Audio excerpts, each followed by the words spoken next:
da leggenda di Yosemite a Hollywood è un attimo.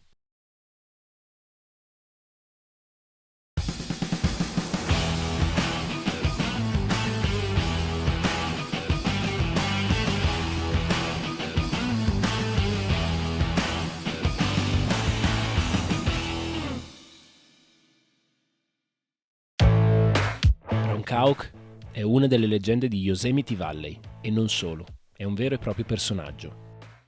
Ha spinto i limiti dell'arrampicata in tutto il mondo per 3 decenni, dalla prima salita di Astroman e Midnight Lightning alla fine degli anni 70 al primo 8C di Yosemite Valley negli anni 90.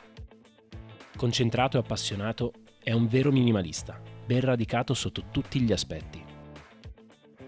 Quando non scala, Ron lavora per proteggere Yosemite dallo sviluppo eccessivo e dagli abusi, grazie alla sua no-profit Sacred Rock.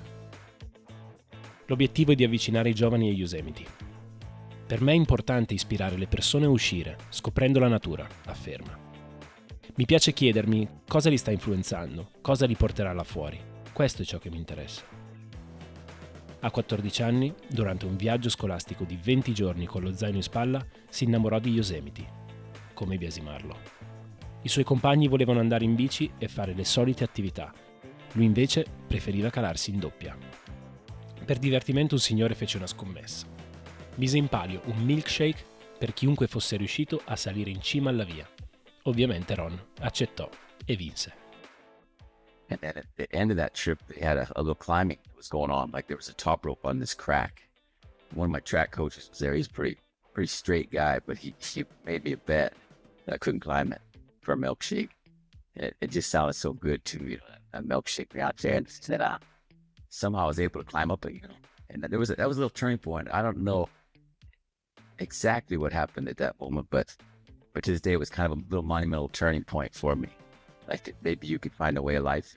Maybe there's something there was a spark that started something at that moment. Fu ammaliato dalla bellezza dell'arrampicata e dai valori della comunità della valle. Questa esperienza gli cambiò la vita, a tal punto che a 17 anni lasciò l'istruzione convenzionale per trasferirsi a vivere a Yosemite, dove vive stabilmente tuttora. Scelse la natura come scuola di vita. Nel 1975 fu il primo, assieme a John Long e John Bachar, a salire in libera Astroman, l'iconica via di Yosemite, nonché una delle vie più famose del mondo. Si trova sulla parete est della Washington Column, esattamente di fronte all'Half Dome.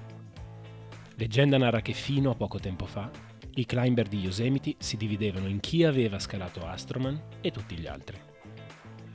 Coloro che hanno ripetuto la via meritano un gran rispetto. Stiamo parlando di un vero e proprio capolavoro di fessure, che ha scritto la storia dell'arrampicata in questa magica valle.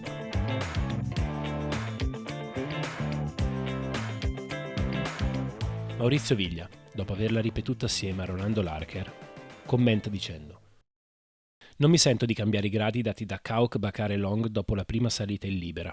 Sarebbe troppa responsabilità. Sappiate che il 5.11c dato dai primi salitori corrisponde ad un nostro modesto 6C+, che non rende bene l'idea di cosa vi aspetti su questa via. Qualche anno fa un famoso arrampicatore francese mi disse che se l'Enduro Corner di Astroman fosse stato a Chamonix, probabilmente sarebbe stato gradato come il tiro chiave di Divine Providence, 7C.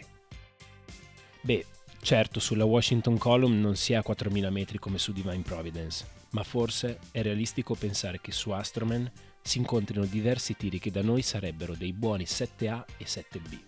Di più non mi spingo a dire.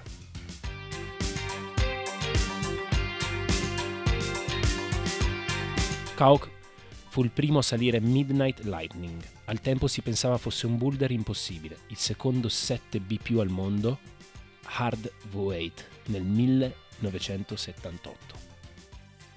Non bastano solamente 2 righe per raccontare il blocco più famoso del mondo. Merita un video a parte.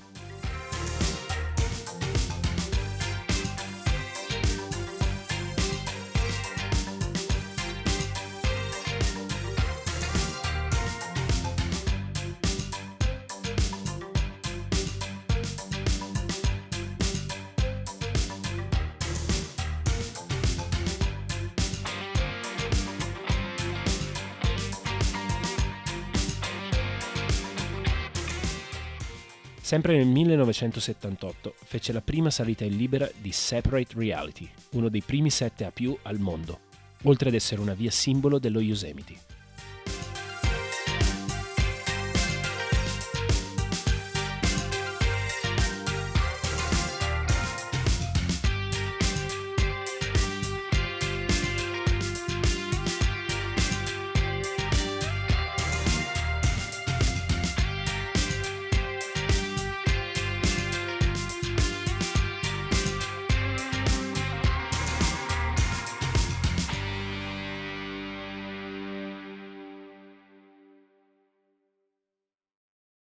Nel 1979, insieme a John Ross Kelly, Kim Schmitz e Bill Forrest, fece la prima salita della parete est, Uli Biao, in Pakistan. Ron salì le vie più difficili di Yosemite, come Crossroads 7C+, nel 1990 e Magic Line 8C+, nel 1997, con le protezioni prepiazzate. A Tulum Meadows finì di chiodare una via che Bakar iniziò dal basso, chiamandola provocatoriamente Peace 8A+, 8B. Probabilmente ti starai chiedendo perché provocatoriamente. Devi sapere che negli anni '80 Kauk trascorse del tempo in Europa, visitando le principali falesie e gareggiando nelle prime competizioni di arrampicata sportiva. Ha colto le potenzialità delle tecniche europee, importando negli Stati Uniti il Red Point e l'utilizzo dello spit, sia per le calate in doppia, sia per portare al livello successivo le difficoltà. Tuttavia, queste pratiche erano disapprovate da alcuni climbers locali di Yosemite. John Bakar tagliò gli spit su Punchline 7B+, via attrezzata da Kauk nel 1988, provocando uno scontro con Mark Chapman nel parcheggio di Camp 4. Diciamocelo, Ron ha un vero e proprio curriculum da capogiro, eppure non è tutto qua. Hai mai visto Cliffhanger o Mission Impossible 2? Nel 1992 Kauk allenò Sylvester Stallone insieme al defunto scalatore Wolfgang Gullich per registrare Cliffhanger. Ha anche lavorato con Michael Rooker, Leon e l'attrice Janine Turner. Nel 1999 Kauk allenò Tom Cruise e lo sostituì come stuntman per le scene di arrampicata in Mission Impossible 2. Sicuramente le hai viste. Che personaggio pazzesco! Da Yosemite a Hollywood è un attimo. Prima di lasciarci, ecco una sua citazione. Tutte le cose si muovono in cicli o ritmi.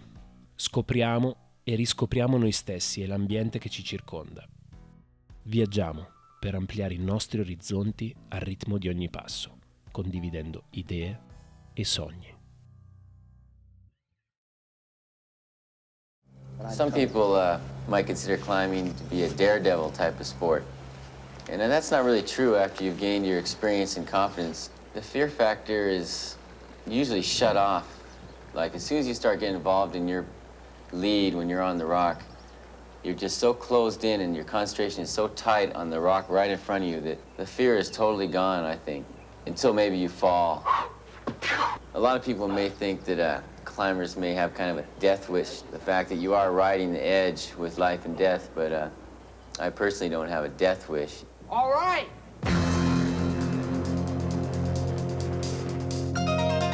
Relentless training is the key. Ron can breeze through 50 pull-ups, followed by as many dips on the parallel bars, followed by 100 more pull-ups hanging by his fingertips from a half-inch edge. He sharpens his agility and balance on a slack chain, rounding out the routine with a rope climb, hands only. If I had a death wish, how come I work so hard at staying alive? The day before Ron's climb is a rest day, a leisurely walk and a family outing. At 23, Ron is already the father of a 2.5-year-old boy named Yodi. Yodi's mother, Lucy, is a direct descendant of the Miwok Paiute Indians, the original inhabitants of the Yosemite Valley. Well, I think having a son, that kind of gives you a neat realization of how valuable your life is. It makes me more conscious when I'm hanging way out on the rocks that I do have quite a bit more to lose. That's a real neat thing about climbing, is that you can just find out what your limits are, you know, how far you can push yourself.